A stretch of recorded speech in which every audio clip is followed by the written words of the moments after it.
দাজ্জাল কি?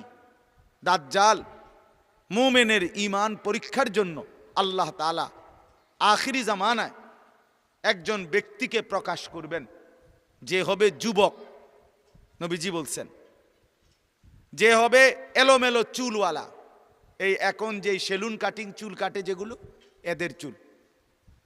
এই যে জন্তু জানোয়ারের চুল যেগুলো কাটে, হাইওয়ানের চুল, বন্য প্রাণী, আফ্রিকার জংলি,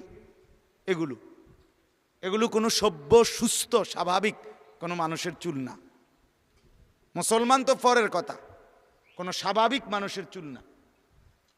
সুস্থ মানুষ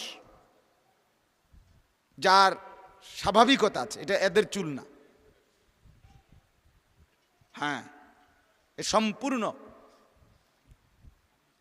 তো এই কারণে আল্লাহ নবী সাল্লাল্লাহু আলাইহি ওয়াসাল্লাম বলেন দাজ্জাল হলো